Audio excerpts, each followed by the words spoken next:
Reduce method, one of the most useful tools in your arsenal when it comes to working with arrays. Let's see how it works. Imagine that we have an array of numbers. For example, prices of products added to a shopping cart.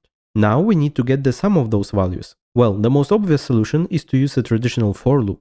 First, we create a variable to store the result and assign some initial value to it. Then we iterate over the list of prices and add them to the total. Finally, we print out the result using console log. While this works, JavaScript offers a more elegant solution, the reduce method, which allows you to achieve the same result with less code. Let's take a look. The reduce method expects two parameters, callback function and optional initial value. The callback function, often called reducer, has several parameters itself. In total, there are 4 of them, but 99% of the time you will see just 2 of them being used, accumulator and current value. Accumulator stores the accumulated result after each iteration, while current value represents the current element in the array that we process. The remaining 2 parameters are index of the current element and the array itself. In our case, we don't need them in our logic, so we can skip them. Now, in order to achieve what we want to achieve, all we need to do is to return accumulator plus current value. But in order to see what is going on inside, let's make it more verbose. Let's store the result in a dedicated variable